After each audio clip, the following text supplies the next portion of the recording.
Oh, yes. Towards the lower end of Yud Omid base. Is that right? No, Yud Aleph Omid base. Get there in a minute. Yes. So it's 1, 2, 3. 10 up. Not 7 up, 10 up. Yes, we got the 10 up. This is interesting. Tana, it all follows the rules we've seen before. We may look at this posuk, although you've got it around the side of the Gemara, so it may be okay. It's in around the side of my Gemara. Have you got it where it says Tana? Tana we've learned, probably a brisa. Mace, Kodem. Oh, no, 1 minute. No, there actually 2 lines above that. Omer Abaya. So it's 12 up. Omer Abaya, this is the first statement. Naktinon. Nokat is to take hold. Naktinon. And you do say that very much. We hold that. In other words, it means the view is Naktinon. We are of the opinion. Actually, if you don't mind, can you look at, so you can get Erevin Daf Hey Omid Aleph. Let's, first of all, if you go to Gemara Erevin, we'll follow that through with you. Let's have a look at Gemara Erevin. Worth remembering this Naktina, Nokat. We hold, we are of the view, but it's an interesting word, Naktina. Have you got Erevin Daf Hey Omid Aleph? So it's, let's have a look. Have we got Erevin Daf Hey Omid Aleph? Right hand. There's your Erevin. Let's go to Daf Hey 5a. Now, if you follow this down, it's quite a way, I think. You're going to have Omer of Nachman and that same word Naktinon. Take it slowly, a bit more than that. Oh. Keep going. Only to pick up this word. Oh, there it is. There we go. Nothing to do with that word Gemara over there in Erevin, but there you've got the statement of Nak or Nikitinon, translated by the translator on the Rav that we hold. Omer of Nachman. So you can see the translation there. He's got the word we hold. Yeah. Go down a bit. You've got the word we hold. Yeah. It actually does, the word means to take hold, but it's being used here. Now, if you double click on that Gemara, let's have a look at Rashi on that Gemara, Daf Hey Omid Aleph, double click on the Gemara. There we are, commentary, pick up Rashi.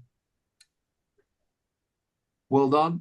It's the second of the statements of Rashi, but Omer Rav Nachman, Nikitinon or Naktinon.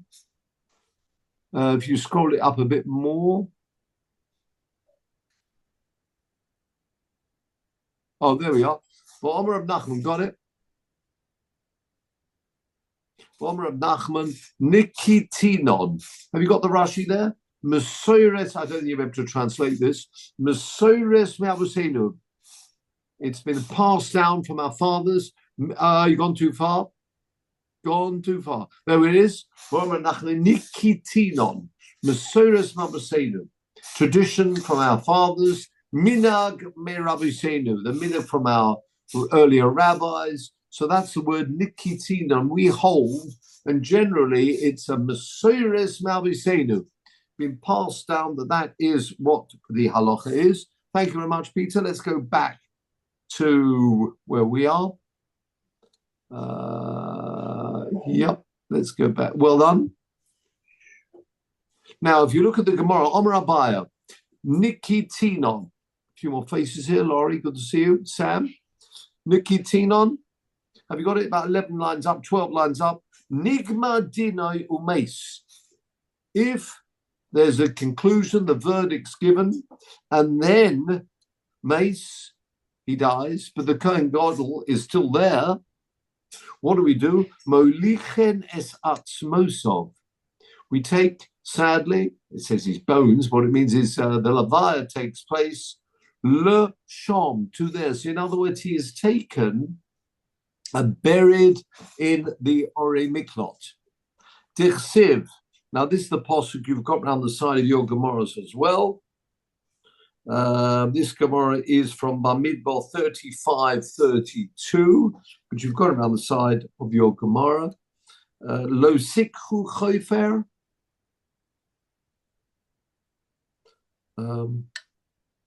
Yeah, have you got it? Unless we want Peter to bring up Bamidbar 35:32 for us. Oh, well done. Oh, wow, that's good. 35. Sorry, what did I say?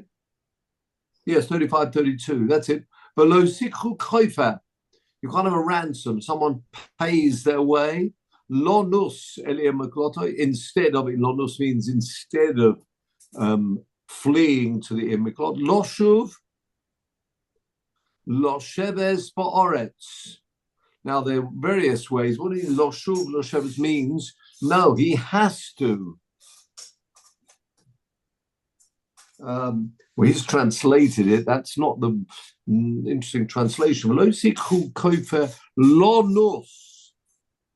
Instead of lonus elim mikloto loshuv losheves boretz, but he does have to return and live on the land ad mosakoin until the Kohen Gadol dies. So this word loshuv, to return, he does have to return. L'sheves boretz, to live on the land. Ad mosakoin, until the death of the Kohen. Now, very interesting. Look back to our, thank you very much, Peter. Va'ezehu yeshiva. What does it mean to go and, what type of living we're talking about, which is ba'oretz? How do you live in the land? Well, I know we do translate ba'oretz on the land, but otherwise we don't need that word. Loshuv. How says the Gemara? The Ezu Yeshiva Shehi Bo'oretz. Have a look at the Rashi here, please. Lo Sheves Bo'oretz. The Sochakaka. So we're taking these words literally, which means to live. Well, it's not actually, doesn't say live. It is Lo Shuv, to return. Lo Bo'oretz. Losheves, not even dwelling, is like sitting in the land. This word bo'oretz, in the land, means besoich hakaka, in the ground. So what this means is that there are going to be occasions where, yes, he will be buried. And indeed, if he dies in Orei Miklot, prior to the Kohen Gadol, again, that will be another example where he will have to be buried in Orei Miklot rather than taking him to perhaps a place he'd want to be buried, perhaps a family burial plot. What I would like to do, if you don't mind, Peter, can you have a look at Tehillim 16:3? This is part about Bo'oretz. This is one of the chapters that people do say, sad at the base of Oval. This is very interesting pasuk here. Omar Hashem, I say to Hashem, Hashem, Oto, you are my Lord. Tovosi bal olecha. Now, what does that mean? He says, interesting the way it's translated here. We'll see what Rashi does with this. Tovosi, any good that's come my way, bal olecha, was not really incumbent upon you to grant that tova. Likdoshim asher ba'oretz hema. It's because of the holy ones, asher ba'oretz, that they're in the land. Now go to the Rashi, please, to Posuk base, double click there. Let's go to commentary. Well, actually, I wanted the previous Posuk first. Go up a Posuk. Omar Hashem. Yeah, let's go for a Hebrew. Well, let's go for source. Yeah, okay. Let's go for source. Okay,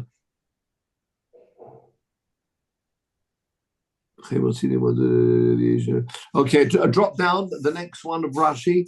Toivosi bal olecha. Tovos she'ata oiseli. Any good that's come my way that you've done for me. Lo olecha. Tovosi bal olecha. You see how Rashi is translating this? Any good that you've done for me. Lo olecha heim. It's not incumbent upon you, legomleni, to bestow upon me that kindness. Kilobitzit kosi automatively. Who can say that they are a tzaddik and they deserve any good things that come a person's way? Look at Pasuk Gimel now with a Rashi. Likdoshim asher ba'oretz hema. It's Mishvil HaKadoshim, because of the holy ones, Asher Hema Kuvurim Ba'aretz, those that are passed on earlier generations and what they went through.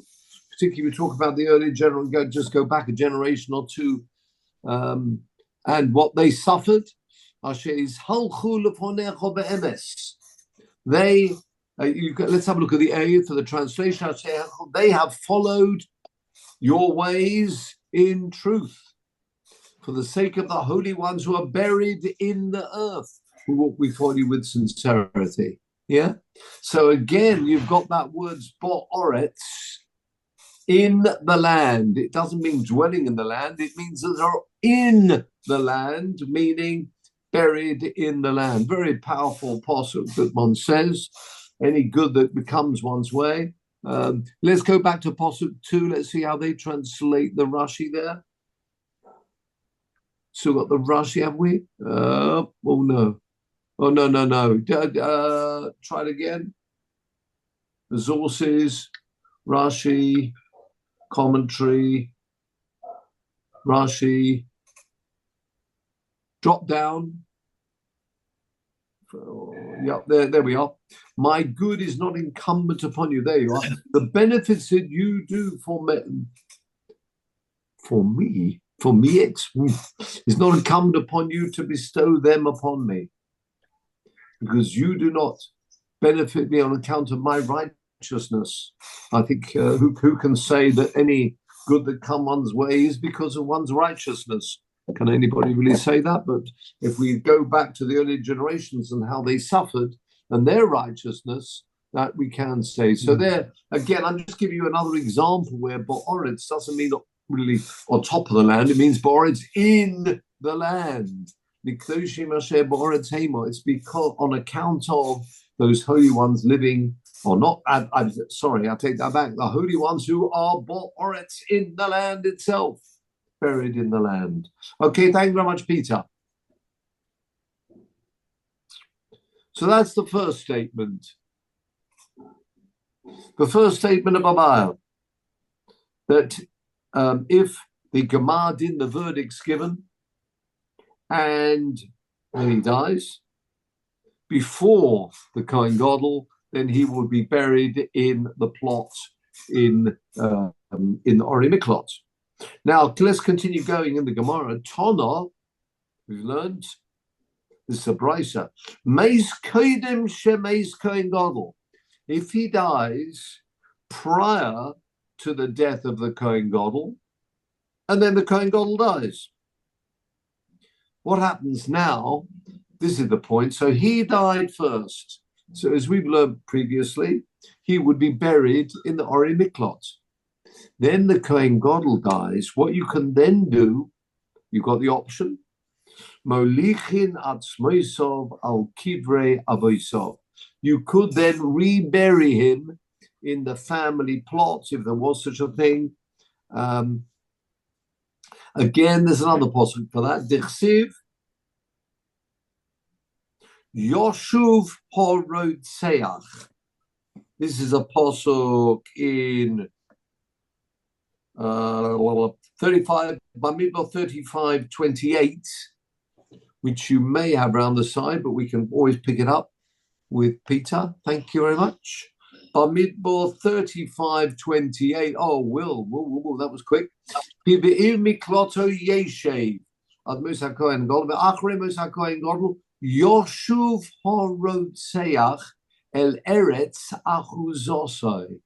So this means not only Yoshuv horotzeach, if he's alive, Yoshuv horotzeach, he can be brought back to the land of Achuzoso, he is holding. Achuzo is also to hold, which could mean the plot of land and could be reburied there together with the rest of the family, if that's what he wants, not he, or if that's what's been decided, and maybe he'd left that in his will. Okay, thank you very much. Back, Peter.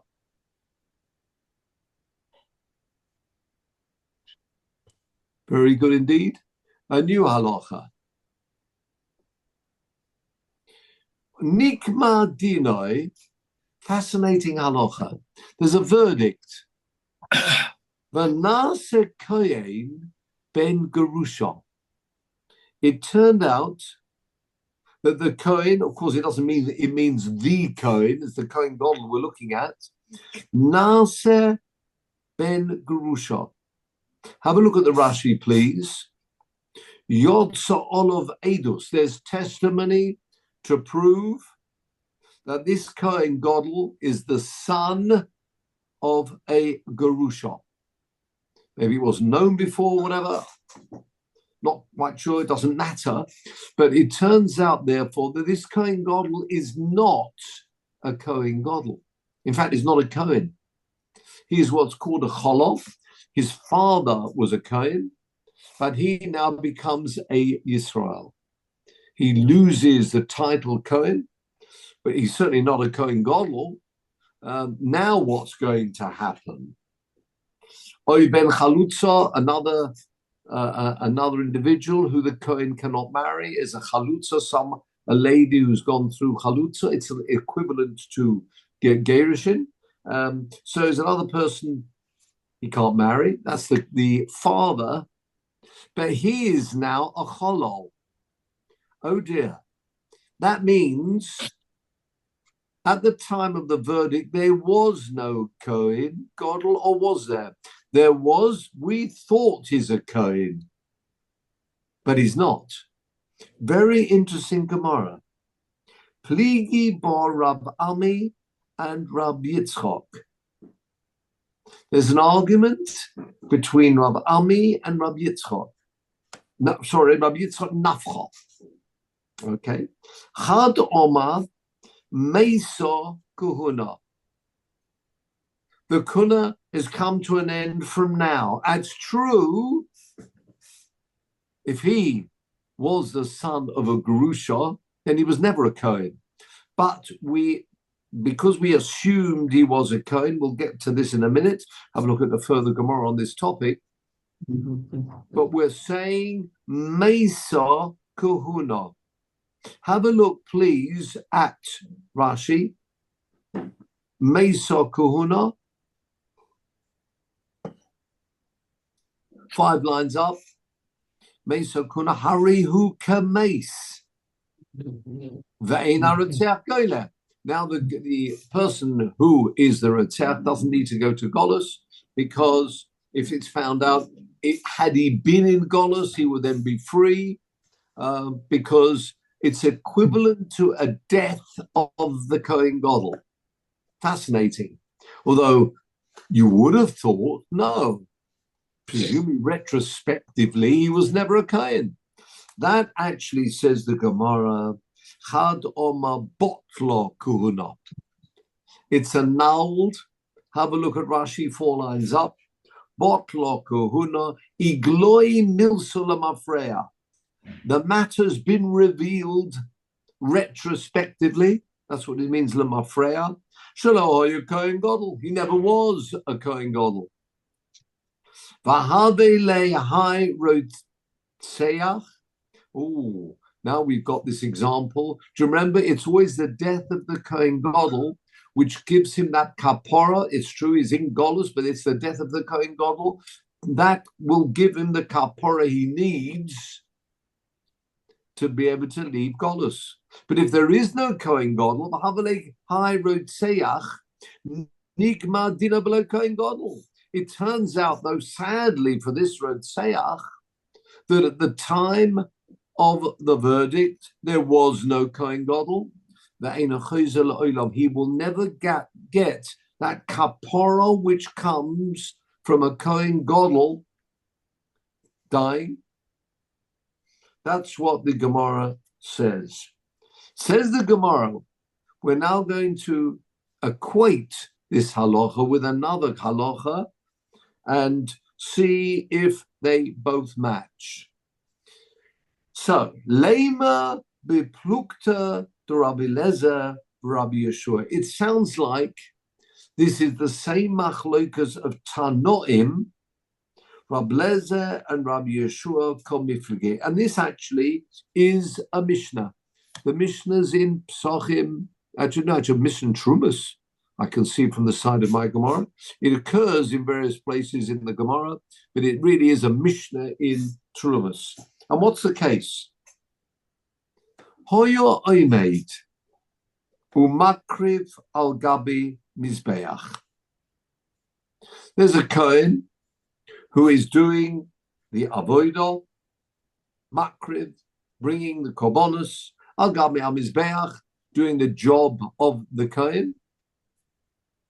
V'noida shehu ben gerusha. It then becomes known to him. Until that point, he didn't know that his mother was a gerusha. Turns out she is. He is now ben gerusha ben chalutza. What happens to the offerings that were being brought? He's not a Kohen.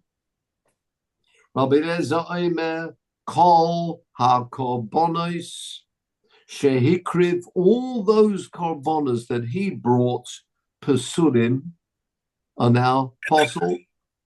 Why? Because he was not a Kohen doing the job.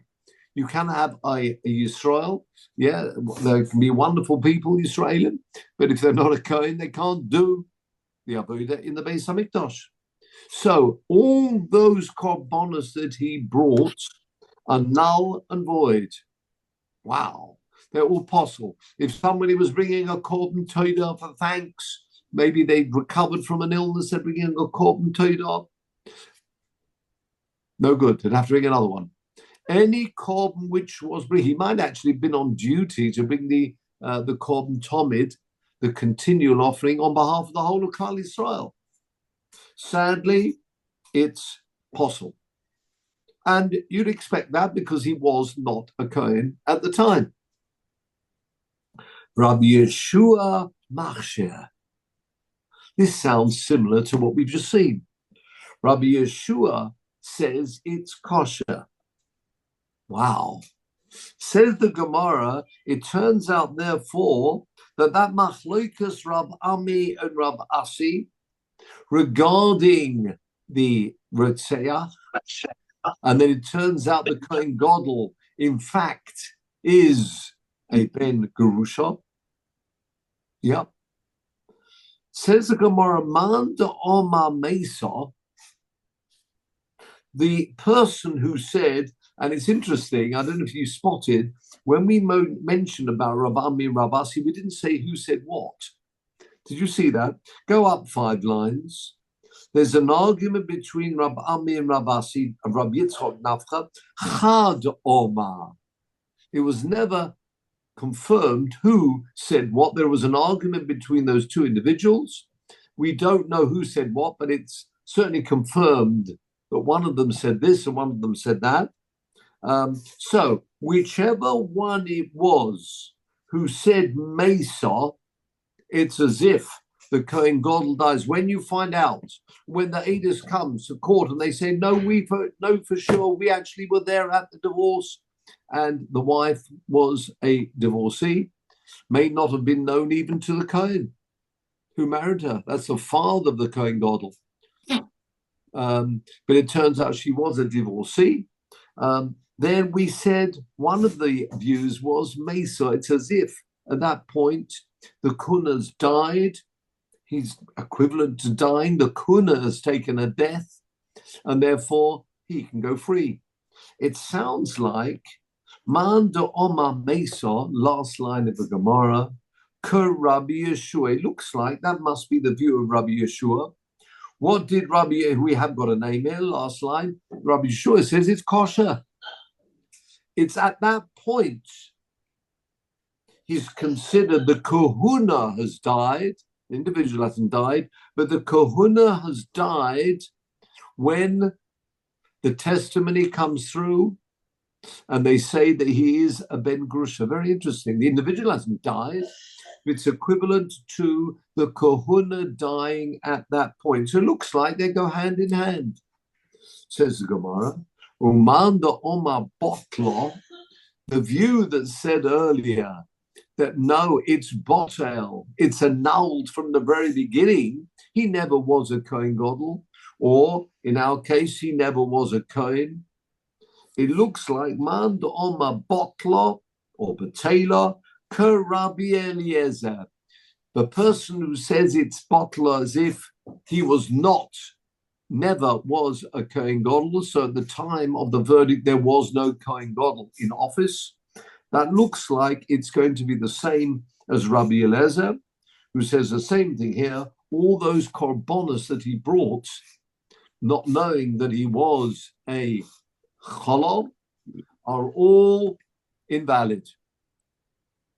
As we turn the page, gentlemen, onto Yud Beis. Says the Gemara, not necessarily so. Heard those words before? Not necessarily so. Ain't necessarily so. Fine. Says the Gemara, top line, Aliba de Rabbi Eliezer, according to the view of Rabbi Eliezer, a bit of a difficult translation here. That's why Rashi will add a koloima. Whenever there's a koloima, it means this is what this means, and the wording's a bit tricky. But look at this. Says the Gemara, according to Rabbi Eliezer. Now, Rabbi Eliezer was the opinion that kol hakorbanos are psulim. According to Rabbi Eliezer, kula almalo plig. There's no argument. No argument about what? Have a look at Rashi.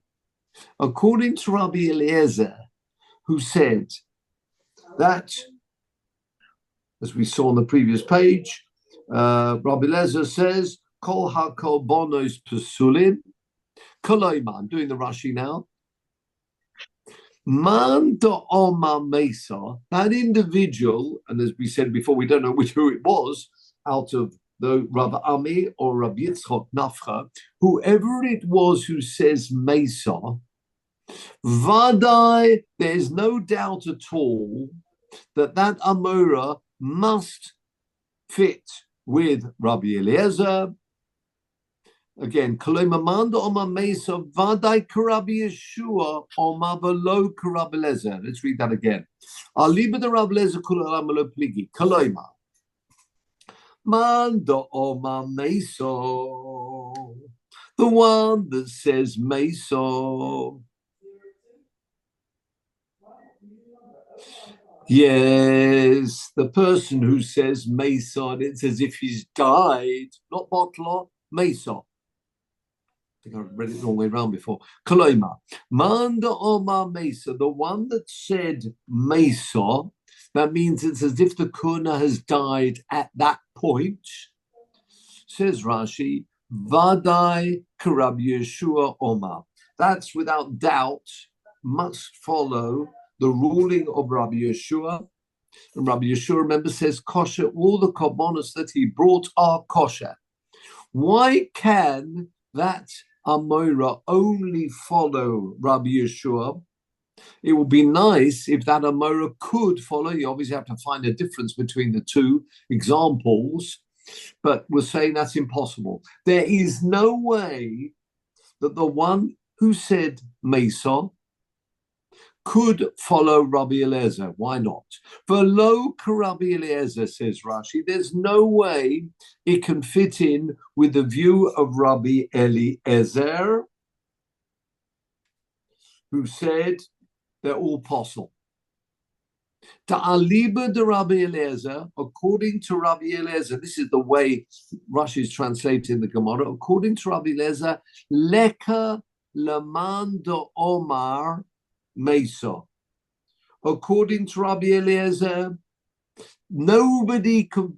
There's no way you could put in that word Mesa, kiven de legabe avodosav, according to all those offerings that he brought.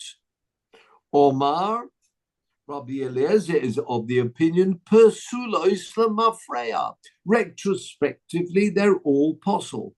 Vadai ein ze kohen. So for sure, he is not a kohen. If you're telling me all those korbanos that he brought are invalid, he is treated as a non-kohen all that time. And therefore, the one that said Mesa regarding the Retzach, which means he's as if he's died at this point, that can't possibly fit in with the view of Rabbi Eliezer. Are we happy with that? Because they're totally different, two extremes. But this is the point. Ki Peligi, there could be an argument, Aliba de Rabbi Yeshua, according to the view of Rabbi Yeshua. What did Rabbi Yeshua say? Rabbi Yeshua said, it's kosher. Have a look, please, at Rashi. Bit of a tricky piece here.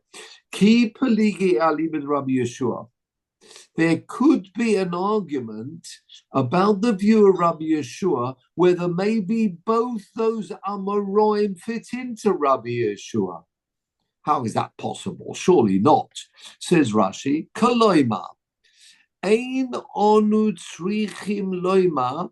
You don't have to say that the man the Omar Botlo, the one that said Botlo, that you go back retrospectively and say he was a non-Kohen, you don't have to say, no, again, Ein onu tzrichim loima man the Omar Botlo, Rabbi Eliezer below Rabbi Yeshua.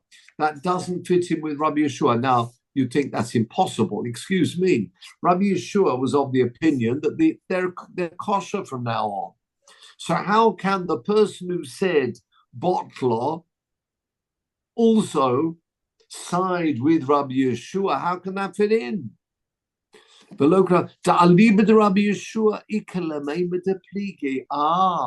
You could say, according to Rabbi Yeshua, there is a difference between the case of Golus and the Korbanos. Why is that? Let's have a look at the Gemara. So what we're saying, it's possible that the one that said Botla retrospectively regarding the Retzeach would maybe does not say the same when it comes to Korbanos, but with Korbanos we let them stay and they are kosher. Aliba Rabbi Yeshua. Why? Man the Omar Meso, the one who says Meso. That's fine. That can certainly fit with Rabbi Yeshua, no problem at all. Man the Omar Botla. However, the one that said Botla, which means retrospectively he was not a Kohen Gadol, there could be a difference between that case and our case. Says the Gemara, it's possible that over there Rabbi Yeshua was of the opinion that all the korbanos is brought, even though now we know that at that time he was a ben gurush, he was a cholol, it's possible there's a difference. Why? Adkan means until here, this point in the argument. Lo ka'omer Rabbi Yeshua Hosom. Rabbi Yeshua did not say his statement over there regarding korbanos, but he only because the following ruling. Look at this, please. Dichsev, there's a pasuk which says, people may remember this pasuk, coming from the end in right at the end of Zos HaBrocha, when it's referring to the Kohanim, it says, Borech Hashem Cheloi Ufoal Yodov Tirtzeh. Can I trouble you, please? Devarim 33:11. Oh, there we are. Thank you, sir. Borech Hashem Cheloi. May Hashem bless Cheloi. What's Cheloi? Normally means the strength. We'll see. He's translated his substance. Ufoal Yodov Tirtzeh. And that's just the Ufoal Yodov Tirtzeh. May it be favorable, like would say, the Foal Yodov, the activities of his hand. But go back to the beginning of that. Borei Hashem Cheloi. May Hashem bless Cheloi, which normally means strength, Chel, or could be Ashes Chayil, valor. Says the Gemara, that's a very interesting word. What does the Pasuk want to tell us? Thank you, Peter. That word, says the Gemara, Baruch Hashem Chelo, that word is coming to add something extra. Ufoal Yodov Tirtzeh. May you receive, like we would say, accept the activity of his hand, but it's the first three words we're interested in. That word Chelo, although it's Chayil, it also is the same as Cholol, the same root. Says the Gemara, Afilu Chalolim Shebai. Whoa! There is a special pasuk which tells us, Afilu Chalolim Shebai, even if there's a Cholol. And what's happened with this Cholol? At the time, he didn't know he was a Cholol. He did the Avodah. There's a special pasuk to say, Borech Hashem, Hashem will bless the Cholol, the activities of the Cholol, and therefore the Korbanos, is talking about Korbanos in the previous pasuk there in V'zos HaBracha, and therefore the Korbanos will be accepted. So it's possible. Rabbi Yeshua said he's din only because that pasuk was in mind. That's fine. But what will happen in the case of the Kohen Gadol? Avol Hocha, maybe I feel Rabbi Yeshua Moide. So the one who said Botla Kohuna could fit in with both of those Tanoim. Clearly, it fits in with Rabbi Eliezer, who said Botla, but it could even fit in with the view of Rabbi Yeshua, because there's a difference between the Korbanos and the Ori Mikla. Korbanos are unique, in as much as we've got a pasuk which tells us Baruch Hashem Cheloi, and therefore they are accepted. The Korbanos are accepted, even if they are brought by this Cholol. Now, it's very interesting because that is the end of this piece of Gemara. There was a Rashi which we didn't do, 3 lines down. Poal Yodov Tirtzeh, Avodoisov Kesheros. All his activities and work are kosher. Avli Inyan Shadavro. So this Cholol, Ufoal Yodov Tirtzeh, applies and means that all his avodah is acceptable. Regarding everything else, he's not a Kohen. It's only for when it came to the avodah. Now, how are we going to paskin between these two cases? You've got the case of the Ori Miklot and the case of the Korbanos. Now have a look at the bottom of the Gemara, and we've got the telltale signs. Let's take the second one first. Rabbi Eliezer and Rabbi Yehoshua. Have you got the letter Chaf next to Rabbi Yeshua, the last line? Superscript. Have you got that little Chaf? That little Chaf takes you to the top corner, and it tells you where it is in the Rambam. The Rambam, therefore, paskening like Rabbi Yeshua. We'll look at that in one moment. The Rambam is paskening like Rabbi Yehoshua, which means The activities of the Kohen are acceptable. Does that mean, therefore, what would Rabbi Yeshua say in the case of the Orei Miklot? Would he say the same, which means we always consider at the point of time that it's decided or confirmed that he is a Kohen God, a non-cholol, only from then on? Or are we going to use the argument we put up here in Daf Yud Beis that there's a difference between the two? It's only Korbanos where we say his Korbanos are acceptable. Now go up a few lines and you'll see there's a little Yud, 4 lines up, next to the word Chad Omer Botla. Wow. It means we're saying that it is Botel, meaning he is considered as if he was always a Cholol regarding this ruling. Sad for this Rotzeach, because it turns out there was no Kohen Gadol at the time of the verdict. And therefore, we say he has to wait for the death of the Kohen Gadol. There was no Kohen Gadol. So in that point, he's considered a non-Kohen Gadol, a Cholol, retrospectively. But not, the Rambam is not paskening that when it comes for the Korbanos.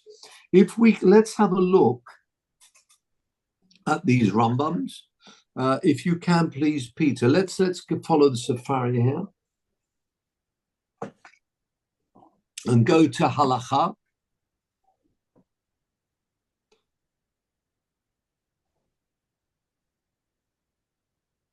Halacha, yes. And let's go to Mishnah Torah. And let's go to, we want entering into the Beis HaMikdash. So you'll have to scroll down. Beis Mikdash. A bit more than that. Yeah, as we keep going. Zamanim. Keep going quite a way. Noshim. Kedusha, a bit more than that. Haflor, going on. Zeroim, a bit more. Avodah.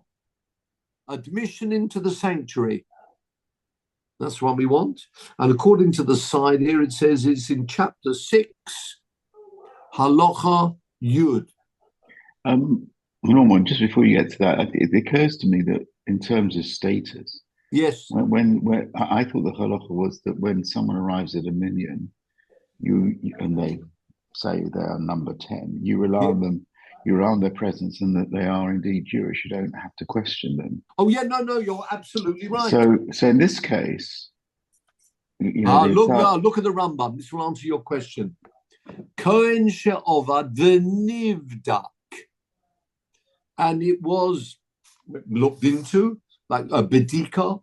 It was examined. The translation we got here. There we are. It was checked. V'nimtza cholol. Nobody had questioned this, but it turned out, whatever it was, that it's now been confirmed that he was a cholol. You with me? So that answers your question. You're right. If somebody comes forward and they say they're a Kohen, then fine, we're not going to check out. We're not going to check that.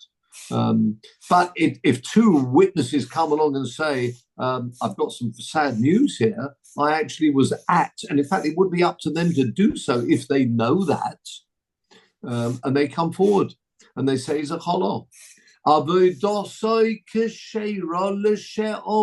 Wow. Retrospectively, all his previous avodah is acceptable. Now, this is interesting.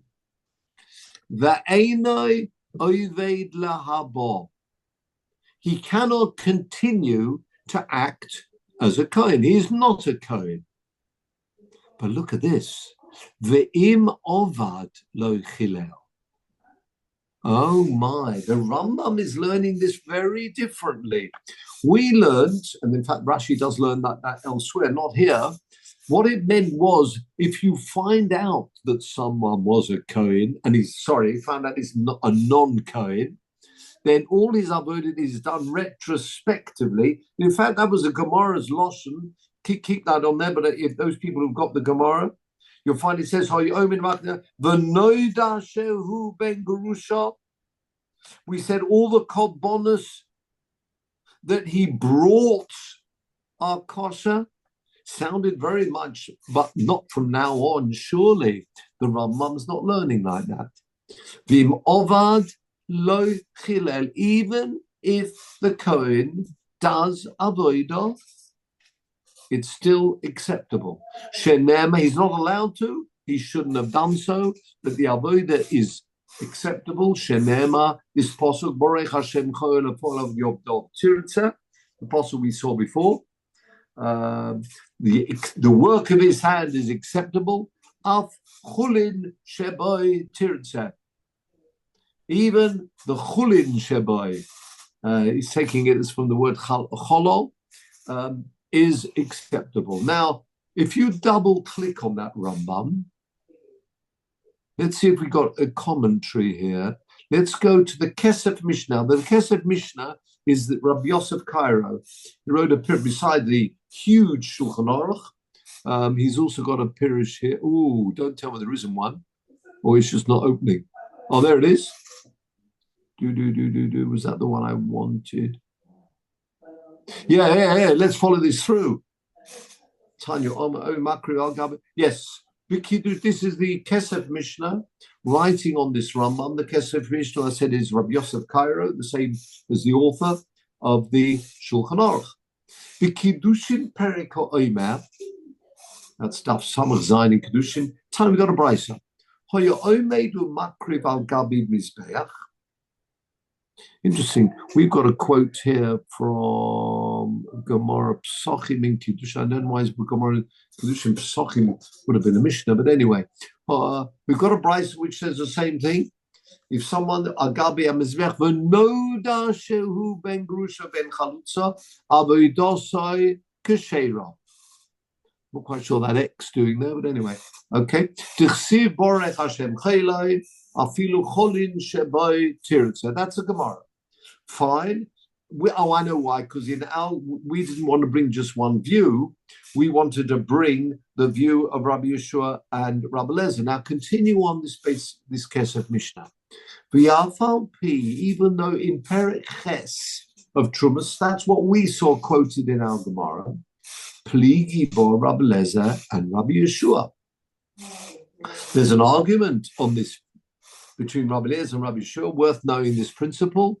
Your dua, it's well known.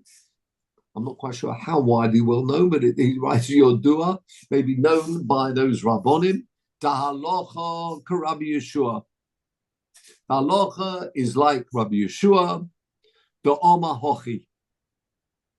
Who said this? Va'oid, first of all, you've got an argument, Rabbi Yeshua and Rabbi Lezer, you generally are going to pass him like Rabbi Yeshua. But furthermore, the Gemara Toni Stoma, that Gemara that's quoted by the Kesef Mishnah from in Kiddushin, it's without even a name mentioned, it just quotes the view of Rabbi Yeshua. Okay, so at that point, he's just explained why does the Rambam Paskin like Rabbi Yeshua. The Rambam Paskins like Rabbi Yeshua because there's a general rule, Rabbi Yeshua versus Rabbi Eliezer. You're going to Paskin like Rabbi Yeshua. On top of that, we've got a Gemara which only mentions the view of Rabbi Yeshua. That's what it means. It's stoma. It's nameless. As obviously the idea there must be it's mashma. The inference is that is what the halacha is. Okay, continue on, please. Ulachura hava mashma. It would appear, and it would seem. The mashma means it sounds like the understanding of this Gemara that we've just seen. The lo machsherinon elamashe ovad kodem shenoida. What's kosher? Only the avodah, the service in the Beis Hamikdash that he's done prior to this knowledge becoming available. That's what it sounds like. We can look at our Gemara. I'm going back to the Gemara, but leave it there, please, Peter. And he says, Kol bono sheikriv. Otherwise, Rabbi Yeshua should have said, Kol ha-korbona shehikriv v'sheyakriv. Sounds like it's only in the past. Avlim ovad achar shenoida chilel. For Rabbeinu mashmalei. Wow. Rabbeinu, talking about the Rambam, to him, the understanding is from this pasuk that we quoted on Yud Beis Amud Aleph, to kiven delo ashrecha bikro, seeing as we don't find in the pasuk the machalel avodaso that it ever is profaned, adrabah, the contrary. Ashkecham beheja, he is learning our Gemara in Daf Yud Beis Amud Aleph, delo machalel. It's never profaned. Where would you learn from that passage? After we've only got this pasuk that says, "Ufoal yodov tirtzeh," a cholol, the work of his hands will always be accepted. Shim ovad la'achar shenoida achila. Where do you ever find the contrary? V'tona, why did this Gemara just say in the past? Urcha the mill, so normally that will be the norm. Why? Because ein derech la'avoid achar shenoida. It would not be the norm. He would be accepted, as even the Rambam says. He's not allowed to do any avoda after that. But if he did, it actually would be kosher. That most fascinating Rambam. That it works even retrospectively, the avoda. After all, he's still amazing. There's a special pasuk to say, even though he's not a Kohen any longer, and it's been taken away from him. And it's interesting, it means even at birth he was not a Kohen. Someone who was considered a Kohen, no more than that. Let's take this back. He's a cholol, that's the point. Now, normally we treat a cholol as a Yisrael, but there's one instance we're saying here that the cholol has got a category of his own, which is the korbanos are going to be kosher. Amazing. So cholol is not just the Yisrael; is a kohen in some ways, for the avodah. Now that follows Rabbi Yeshua. What about the botlok kohuna? If you don't mind, please, Peter, let's look the other Rambam, and this is in Hilchos Rotzeach. So we'll have to go back to text, go back to halacha. Let's go back to Hilchos Mishnah Torah, top one. Hilchos Rotzeach. Quite a long way down, I think.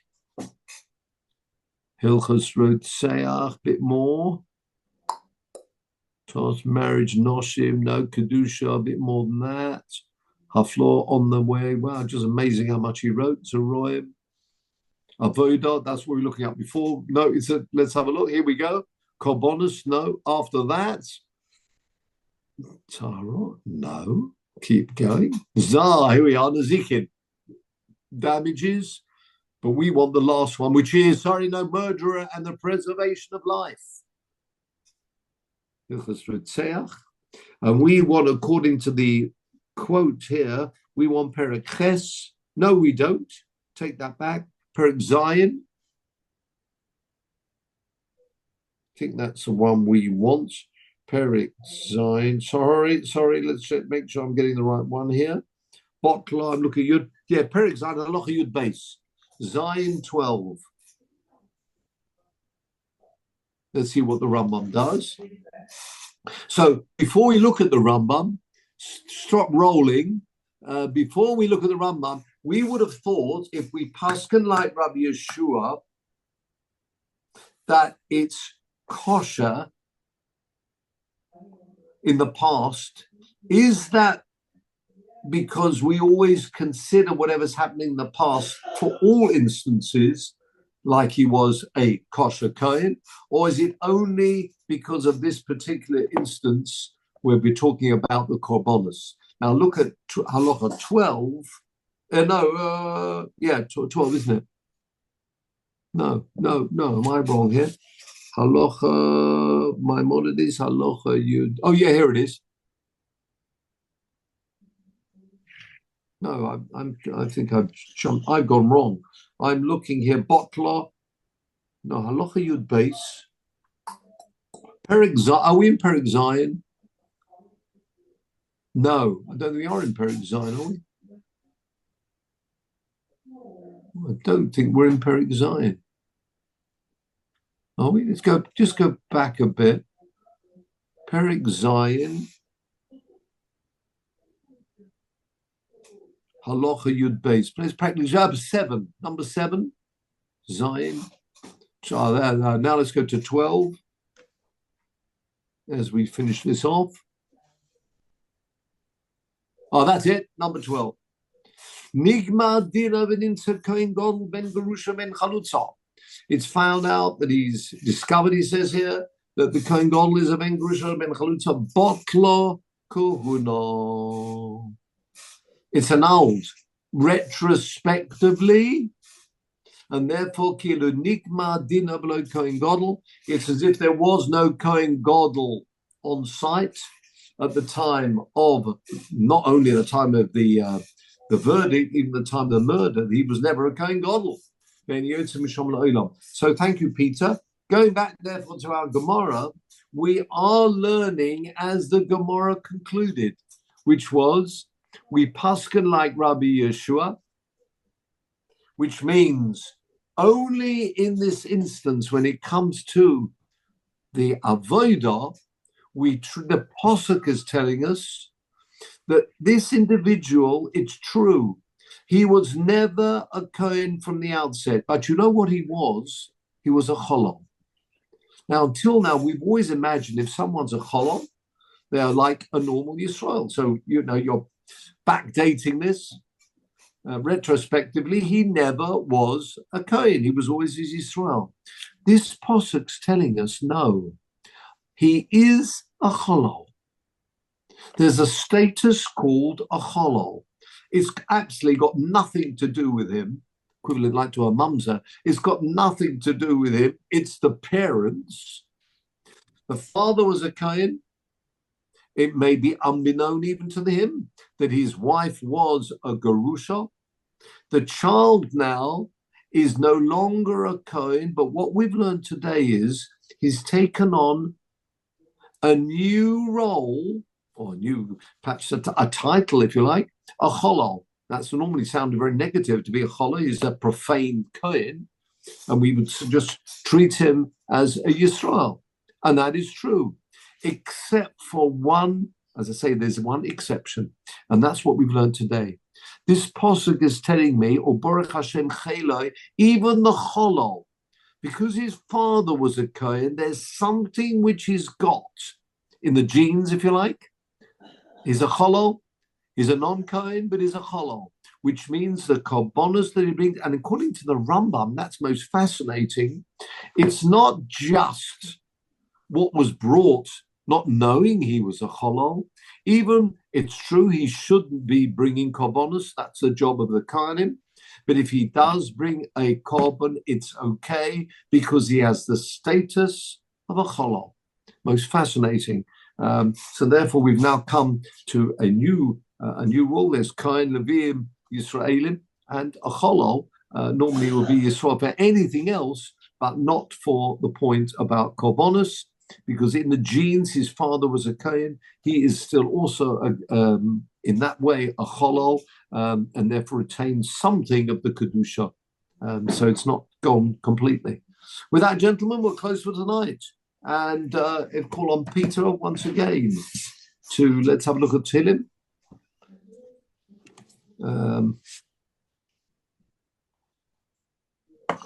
Thank you. Shiur Lamalois.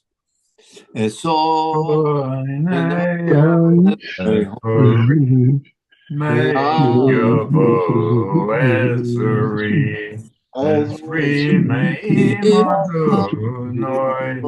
Osei Kamayim V'Yoretz Al Yitain Lo Rakechu Al Yadu Shomerechu Kinei Yonon V'Lo Yishon Shomer Yisroel. Adonai Shomerecho, Adonai Zilcho Al Yad Yimnecho Yom Hashemesh Lo Yakeko, Yoreach B'Lahecho Elohim, Adonai Yishmerecho Mikol Rai Yishmo Yishmoeth Nafshecho, Adonai Yishmo Yishmo Nezechu Me'atov Yad Olam. Beis Yisrael Hanutzuni Matzoro Meshivyo Moimdim Bayom Avei Mayabosha Mokem Yanachim Alehim Yitzi Mitzoro Nirvocho Miafele Lo'oda Mishiba Ligula Hashko Agolo Vizman Koriv Benoma Amein. That's the Surah's Tovus all round. Particularly thinking of the Benji's son Ami, and we should only hear good news everywhere. 7th of May. So 7th of May, is that all right for everybody? Yeah. It's quite a break, but a long press up break, and then moving back into this. So is that all right? We meet again on the 7th. Yeah, 1, 2. Yeah, because it's a week after. Yeah, that's right. I'm coming back on the if I go. It sounds like I do. If it turns out I don't, I'm not traveling. I will let you know. But it sounds like I will be traveling then. So the following week, yes. So everybody have a very uplifting Seder. Special time for everybody, being with all the family in particular. The highlight is always really meant to be, in particular, of course, we're full of talking about the masker, which means we talk about the negative, the mora, and we've got the matzah, the speed of the delivery, or deliverance, I should say. So we've got both things, but the highlight really, by many of the Rabbonim talk about this, is when you get to the Hallel.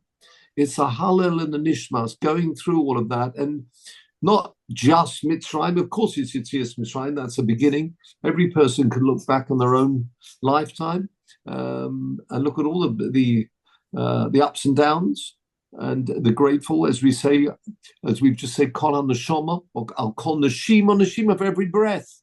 We need to be full of gratitude. And that's really what Seder Night's all about.